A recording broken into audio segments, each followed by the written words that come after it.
On Tech News Today, Uber's valuation soars. We'll tell you why. Plus, the NYPD rolls out police body cameras. And why might the billion-dollar lawsuit against Apple be thrown out of court? It's all coming up next on Tech News Today. This is Twit.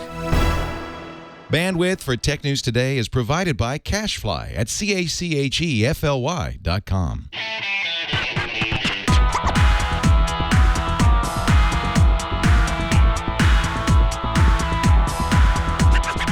This is Tech News Today for Friday, December 5th, 2014.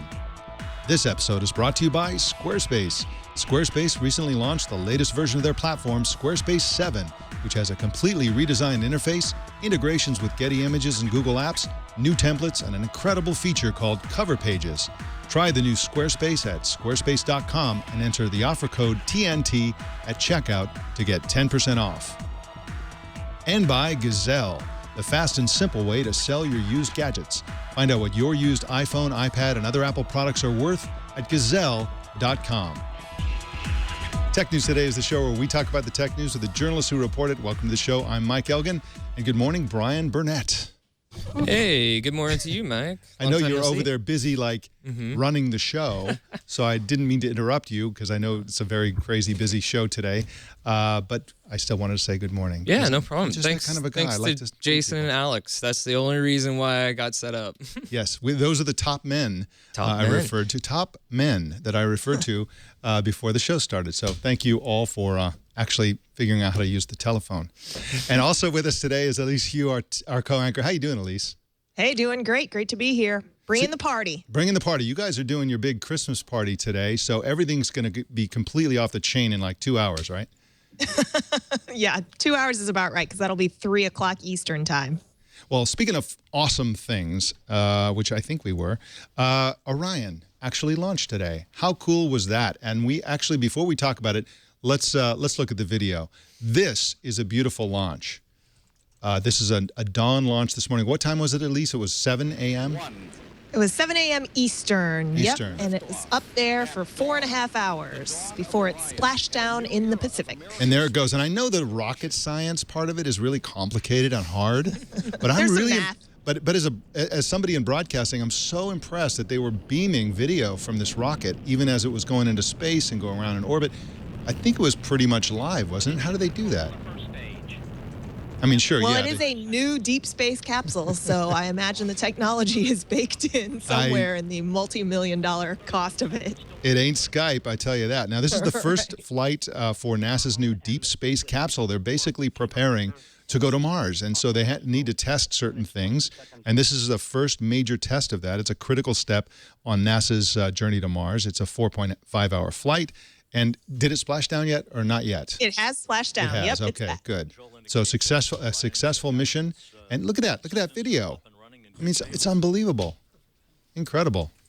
Anyway, really exciting. Yesterday they had to scrap the landing. They had a little bit of trouble, and today they launched it. Very awesome. Let's jump into the news. Despite recent controversies and pushback by regulators and taxi companies, the ride-sharing service Uber is flying high. A new $1.2 billion round of funding yesterday valued the company at an incredible $41 billion. That makes Uber more valuable than Delta Airlines. Lisa Fleisher is a tech reporter for the Wall Street Journal and joins us now to explain this curious turn of events. How you doing, Lisa? How's it going? It's going great, thank you. Now, how is it possible that a company that arranges rides for people could be more valuable than 72% of the Fortune 500? Well, for starters, you can look at what their business model is. I mean, they take a 20% cut of every ride.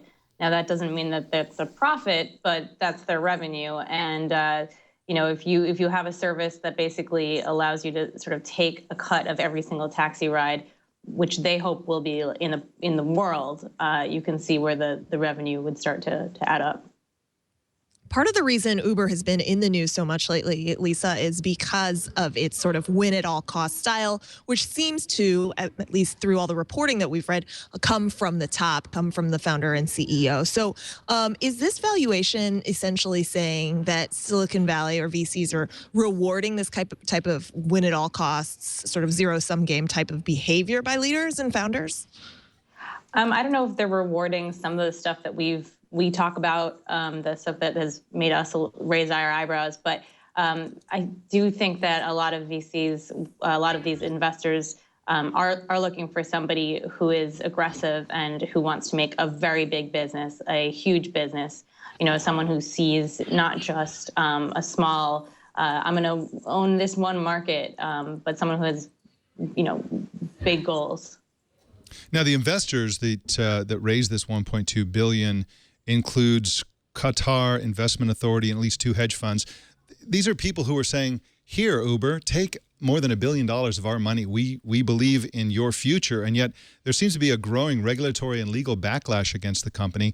They're banned in Berlin and Hamburg. They're under pressure in Thailand, Vietnam, and Singapore.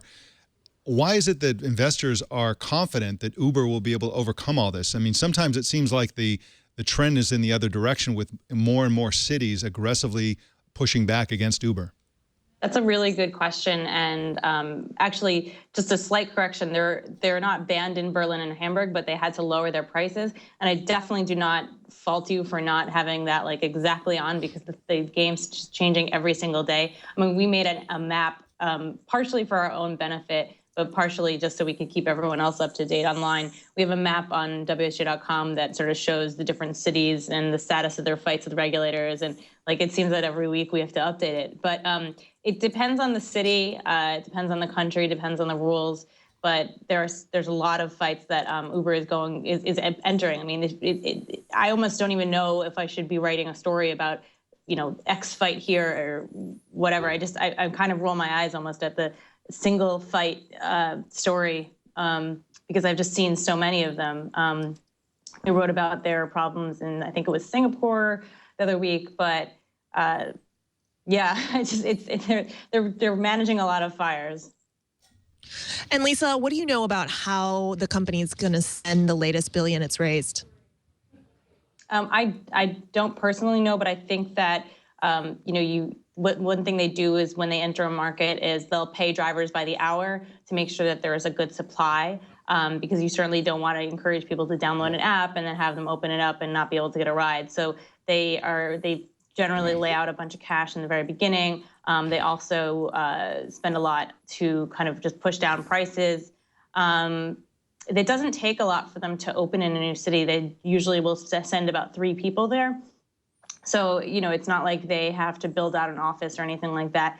The other thing that they're certainly going to have to do is spend a lot of money on lawyers and lobbyists to fight all these fights that we're talking about. I mean, basically, they're going in and saying, look, here's what we do. People are going to love us, and the politicians are going to figure out that people love us, and so they'll change the rules for us eventually. Lisa, is it really true that they're going to expand into rickshaws in India? Well, they've actually, I'm not sure about that India thing, but I know that at one point, and I'm not sure if they still do it, but at one point they were doing motorcycles in Paris, I think.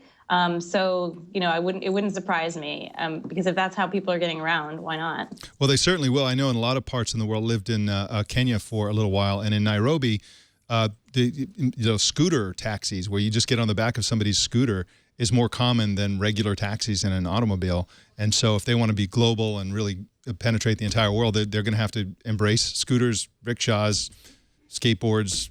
However people get around, I think they're going to want to do it. And eventually maybe even driverless rickshaws. Could be. The future is going to be weird. Lisa Fleisher is at WSJ.com, and you can follow her on Twitter at Lisa Fleisher. Thanks for joining us, Lisa. Thank you. Have a good week. All right, you too. Well, in just a sec, we're gonna check in on the Big Brother cams coming in NYC. But first, I want to talk about Squarespace very briefly. We talk about Squarespace as a place where you can build your personal site or blog. But I think businesses and even government agencies, every sort of organization that needs a website or a blog should be using Squarespace, simply because it's so easy to use that there's basically no training involved at all. If you do need training, of course, Squarespace will provide it themselves. But I've found that you can just go in there and play around with stuff. Their templates are so easy to use. Their features, their sort of control panel is just really intuitive. And now with Squarespace 7, it's unbelievably easy to use. Everybody should be using this. If you are or own a small business, you should know that e-commerce is available for all subscription plan levels. That means you can build an online store and make all of your transactions through Squarespace. Let them handle it. Why should you go through the pain and suffering of engineering all this stuff from scratch when the one that Squarespace has built is way better than the one you're going to build for yourself? and their hosting is way better than any hosting you could do for yourself, because they have so many good engineers, such a great data center. You're not going to be able to top them in any way. And it starts at just $8 a month. And that includes a free domain name if you sign up for a year. And of course, they're mobile ready, so all of your mobile visitors to your site are going to see a beautiful website as well. So start a free 2-week trial with no credit card required and start building your website. When you decide to sign up for Squarespace, make sure you use the offer code TNT, and that'll get you 10% off, and it'll show your support for tech news today, and we really appreciate that. And to begin using Squarespace 7, of course, if you're an existing user, just go to the Settings tab, activate the new features, and enjoy them. They are right there for you to use. We thank Squarespace for their support of Tech News Today. Squarespace, start here, go anywhere. Well, Elise, it looks like Big Brother's coming to New York City. What's going on? Well, amid all these nationwide calls for more police to wear body cameras so that they can possibly help reduce excessive force or bad behavior by cops and perps, the New York Police Department is going to launch a new body camera program in a few of its precincts, and that starts tomorrow. So joining us to talk about it is journalist Jay Cassano. Jay, welcome. Thanks for having me on. Well, tell us a little bit about these VIVU cameras themselves. How do they work, and where will they be sending the footage that they capture? Yeah, so the NYC pilot program starts today in 3 precincts, and there'll be another 3 precincts soon to follow. The 3 precincts that are starting today will be using the VIVU LE3 camera, and the other 3 precincts next week will be using a camera from Taser, which is the same company that makes the Taser stun gun. So basically, the NYPD is trying to decide through this pilot program which model they like more. These cameras both are manually turned on by officers while they're in the field and manually turned off. And then at the end of their shifts, these mechanisms are slightly different depending on the camera model, but basically they're connected to the database system that is created by VIVU or Taser and uploaded into basically a content management system for the recorded videos. And while the videos are on the devices themselves, the cameras, they're encrypted. They can't be accessed by officers directly. The idea being, that only people who are with access to these files can actually view them or delete them or modify them, whatever. You can't just have an officer connect the camera to their laptop and delete a file that could incriminate them. I think it's weird that the Taser people are going to be making these cameras. I, for one, would love to see a Taser with a built-in camera that has an iPhone 6-like slow-mo feature, but that's just me. I'm probably in the minority. Now, New York City has been... That actually already exists. Oh, right. Well, the Taser company, I was talking to the CEO of Taser, and he was saying, the reason they made body cameras instead of just these built-in cameras on Tasers was you basically had a highlight reel of people getting tased when the cameras are just in the Taser themselves. You might as well make it entertaining. The taxpayers are paying for it. They might as well get something out of it. Now, New York City's been overrun by protests over the death of Eric Garner after he was placed in a chokehold by an NYPD cop. The event was recorded on video by a bystander, and yet there was no indictment. Why does anybody think that body cameras are going to make any difference? Yeah, I think that's a really good question. These cameras are definitely not a cure-all. Technology alone is not the solution. I think after Mike Brown's death, under unclear circumstances, everyone was saying, body cameras are a no-brainer solution here. We'd be able to see what took place. There's no ambiguity. We know whose version of events to believe. But in New York, we had an officer who killed Eric Garner in a chokehold, which is a banned maneuver, even though the whole encounter was caught on tape. The grand jury did not indict him. So, I'm personally not convinced that cameras alone are going to make a difference, but I think, if wisely implemented with policies alongside them, they can have an impact. And I was in the streets last night reporting alongside protesters, and, protesters weren't calling for police body cameras. They were calling for reform for the NYPD.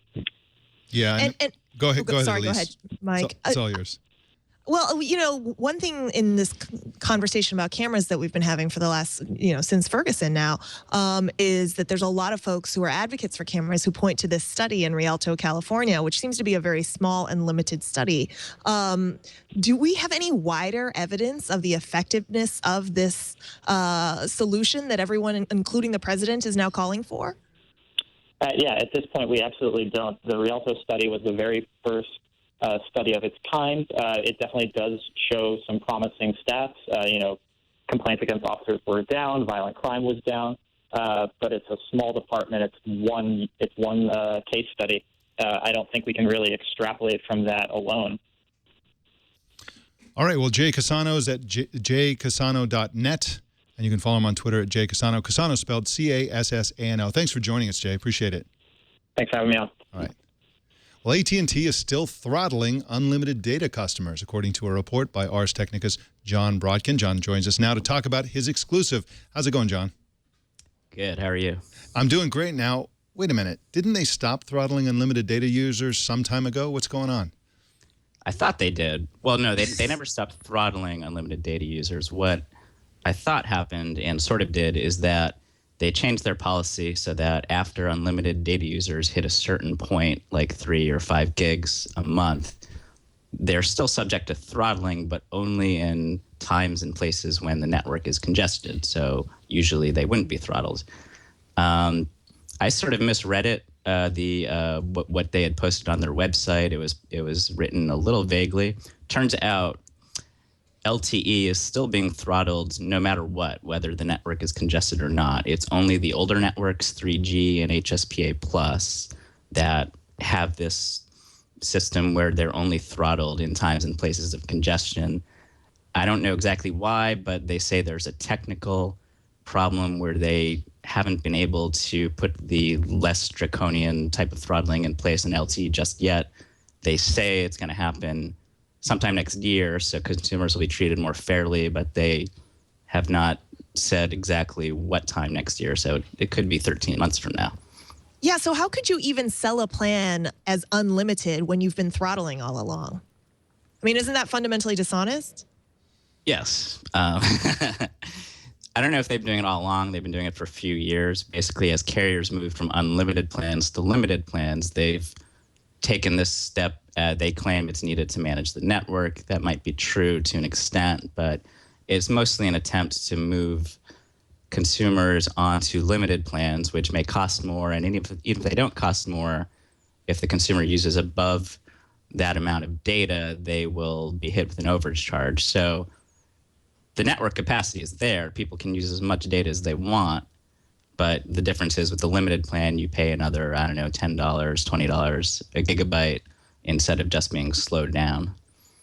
I don't like any of this, especially as an AT&T customer. Didn't the FCC's Tom Wheeler crack down on throttling practices? I mean, all of this stinks because basically they're allowed to throttle when there's network congestion, which is an incentive to make sure that there's network congestion. I mean, it's just the whole thing is a mess. And do you think that that Wheeler is going to come back and do anything about this continued, first of all, the vague wording, second of all, the throttling, and all of the rest of it?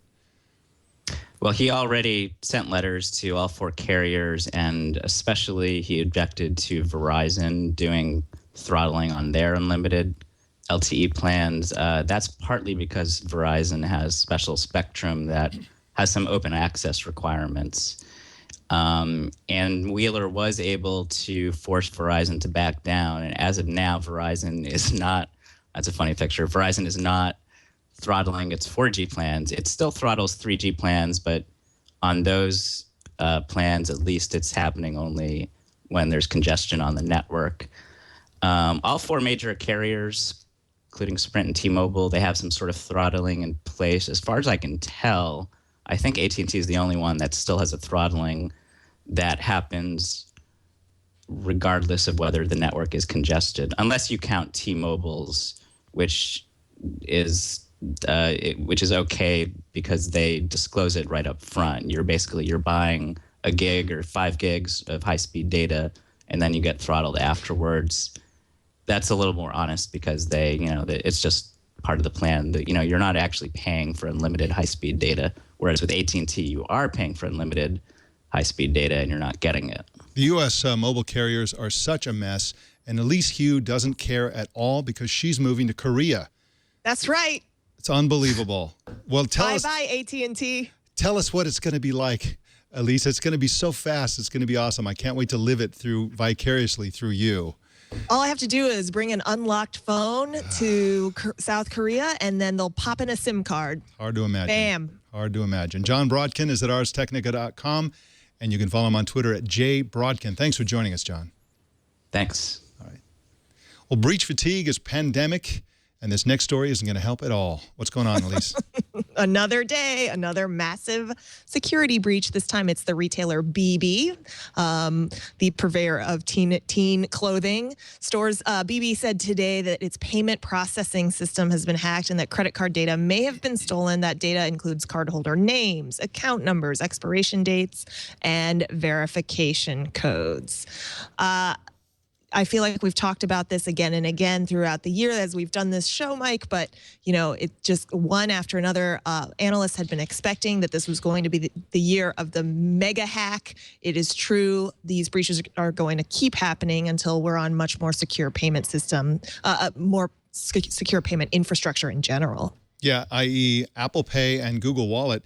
You know, you got to embrace this, retailers. This is like really important tokenized payment. I mean, they don't like it because they don't get to collect the data themselves, but tokenized payment doesn't leave any of the credit card data within the servers of the retailer. And all of these hacks, like this has been a theme all year long, they're just hacking the retailers. The retailers have partners that they share their passwords and access with, and so they're highly hackable. With a tokenized system like Apple Pay or Google Wallet, they can't do that kind of stuff because it's just a transaction directly involving the financial services company, and they have good security.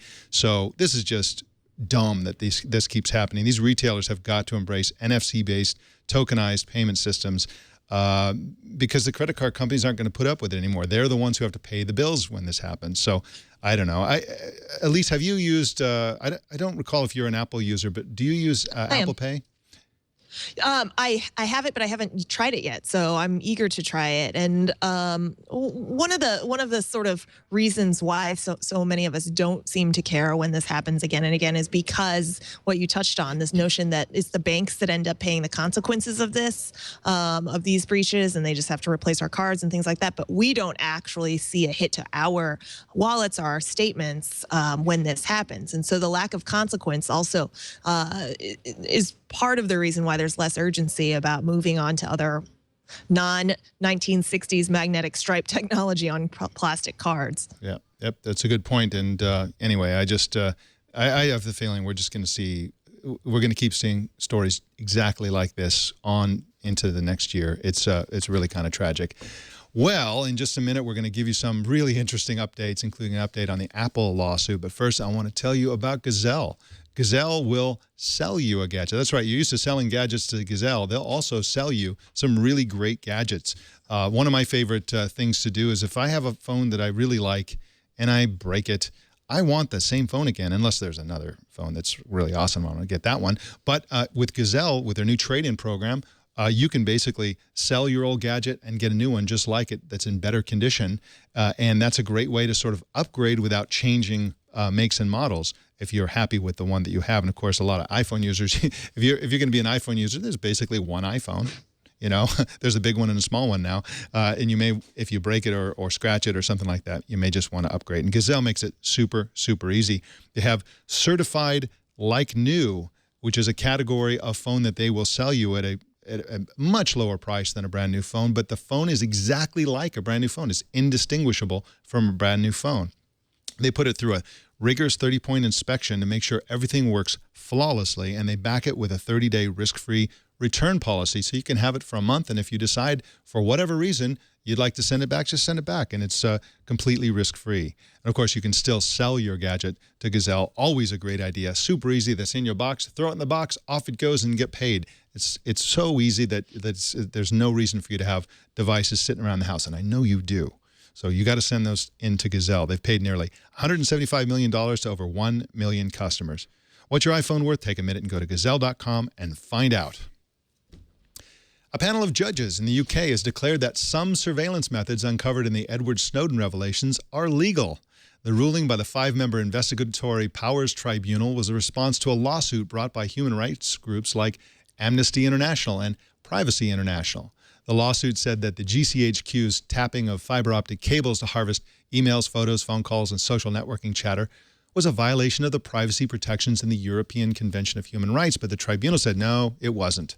The groups are going to appeal the ruling to a European court, and my guess is they're going to have a different take than the UK tribunal. Well, the Taiwanese government today slammed 12 smartphone makers for violating the privacy of users. The brands singled out include Apple, Samsung, HTC, Sony, and Xiaomi. The country's National Communications Commission said some of the phones could collect user data without permission, which is against the law in Taiwan. The government will order the company to make changes, and if they refuse, the possible penalties could range from a nearly $7 million fine or the banning of the phones from the Taiwan market. The investigation was a response to the news we reported to you earlier this year, which is that Xiaomi phones were phoning home and sending user data back to China without informing or getting permission from the users. Elise Hugh, this is a really interesting story, partly because Taiwan is so strict about this kind of stuff. They basically say it's illegal under Taiwan law for it to be possible, not for it to occur, but for it to be possible for user data to go back to the company without getting permission. Well, it's amazing that there's any sort of country any country out there that has a regulatory system or regulators who have written laws that are actually caught up with the technical times. I mean, we have lawmakers here in Congress who have again and again failed to demonstrate any understanding of basic things like email. And so it's impressive to me that they even have this law on the books. It is, and they're strict about other things too. They're the country that actually went after Samsung. If you recall, Samsung was busted multiple times for lying in advertising, for basically doing astroturfing in chat rooms, basically paying people to go in there and say nice things about Samsung. And it's the Taiwanese government, I think they're almost alone in doing those kinds of things. So they're really, really strict with these consumer electronics companies, which is, again, especially impressive because Taiwan is a major place where many of the components and other things, in fact, the company that makes all of the iPhones. HTC. HTC, but also, HTC is a Taiwanese company, but also, what is it called? Foxconn is the manufacturing takes place mostly in China and around the world, but that's a Taiwanese company. So it's really impressive that they've got so much money behind going easy on the consumer electronics industry, and yet they're very hard on them, and they're holding them to task. Well, I think it's a good thing. Well, we've reported twice this week that Apple is currently defending itself in court in a $1 billion class action lawsuit over abusive iPod practices. The company's been accused of locking out and even deleting music files from users' iPods that originate on a service other than Apple's own iTunes. Apple's even admitted to some of the practices, but there's just one problem. The lawsuit covers a period ranging from September 2006 to March 2009 when these practices were in place. But it turns out the lead plaintiffs in the case didn't buy iPods during that period and were therefore unaffected by these policies. District Judge Yvonne Gonzalez-Rogers, who's seeing the case, asked, what am I supposed to do if I don't have a plaintiff? You know, it's especially suspicious, Elise Hugh, because the iPods that they did purchase happened right after that period of time. So it kind of, I don't want to level an accusation, but it kind of sort of seems like they found out about the policies that Apple had and they rushed out to buy an iPod so they could file a lawsuit. That actually happens a lot. And, you know, if they didn't actually get affected by it, if they didn't have files deleted or if they weren't affected in any way, then it kind of makes you go, this sounds like a suspicious lawsuit. I kind of like that judge, though. She seems funny. She seems wry. Yeah, yep, absolutely. She understands the ironic humor of not having a plaintiff. So very important in a judge. Well, on Cyber Monday, we reported on Amazon's factory robots, which help the company ship huge numbers of products really quickly. But Amazon might want to slow down a bit. Texas goat farmers Christian and Lisa Seeger got a box from Amazon that did not contain the book they ordered. Instead, they found a roller from the Amazon factory conveyor belt. And the story gets even weirder. When they told Amazon about it, the company said they'd have to ship the roller back to them at their own expense. The shipping cost $19. And if they didn't ship back their roller, Amazon wouldn't send them the book they ordered. They essentially were holding the book hostage until they got their roller back. The Seekers were tweeting the whole thing. So after some outrage on Twitter, Amazon reversed itself and sent a return label to ship the roller. Okay, that was a good picture. I love this story. That's hilarious. I know. You just think moving so fast. One of these days there's going to be like a factory employee that's going to show up in a box. And that's going to be... You joke about this, but... Yeah, I know. I shouldn't. Or it's going to be somebody's hand or something. Anyway, they do things really fast at Amazon. Well, our TNT fan of the day is Paul Scott in Las Vegas, Nevada, who says he watches Tech News Today in his home office with his gigantic dog, Daisy. Do we have a picture of that? Look at that dog. That looks like the kind of dog, like if you're stuck in the snow, it shows up with a little thing of brandy. What a sweet girl, though. Yeah, look at that. Seems like a sweet girl. Yeah, that's well, thanks, Paul. That's a sweet home office too, man. That is a nice place to work. Well, how do you watch or listen to TNT? Just record a video or take a picture of your setup or yourself, post it on Google+, Twitter, or Facebook, and use the hashtag #HowIWatchTNT, and we will find it. And that is the Tech News Today. Elise, yesterday we talked to Christina Warren, who had been poring over all the documents in the Sony Pictures case. You've been doing the same thing, reporting on the same story. That is a crazy story, isn't it? I mean, it's got so much to it. You love anything that involves North Korea, frankly, but especially when it's North Korea considering it a sort of terroristic action to put out a movie featuring Seth Rogen and James Franco. So when James Franco is the enemy of a foreign state, I think that's baseline excellent story to begin with. Yep. And Kim Jong-un's father, Kim Jong-il, actually, a little bit of Silicon Valley trivia here, once threatened to turn Palo Alto, California into a sea of fire. The context for that was that a woman who was a part of, I think it was the Bush administration's negotiating team over there, they were doing one of those North Korean things where North Korea gets really scary and then the U.S. and other countries rush to Pyongyang, they negotiate. North Korea ends up with a bunch of food aid, and then they quiet down for a while. That's been the sort of dynamic since the 50s. During one of these negotiations, Kim Jong-il basically threatened her personally and said he was going to turn her hometown of Palo Alto, California into a, quote, sea of fire, unquote. It's a small town, so it'd be more like a lake or maybe a pond of fire. But anyway, it was an interesting... Badge of honor. It's a badge of honor. So where can people consume the product of your labors over this story? Well, you can listen to NPR, our morning program, Morning Edition, our afternoon program, All Things Considered. You can find me on the All Tech Considered blog at npr.org or on Twitter at Elise WHO. All right, Elise WHO, thank you so much for co-anchoring today, and we will see you next week. Great to be here. Thanks, guys. Take care. Well, you can subscribe to Tech News Today on Stitcher. Why not? It's a great place to subscribe. Or you can choose some other way to subscribe at twit.tv/TNT. You can follow us on Twitter. Tech News Today TV is our Twitter name. Send us email to tnt@twit.tv. Call us at 260-TNT-SHOW. And don't miss our evening newscast, Tech News Tonight at 4 p.m. Pacific tonight and every weeknight right here on the Twit Network. My name's Mike Elgan. Thanks for tuning in. We'll see you Monday.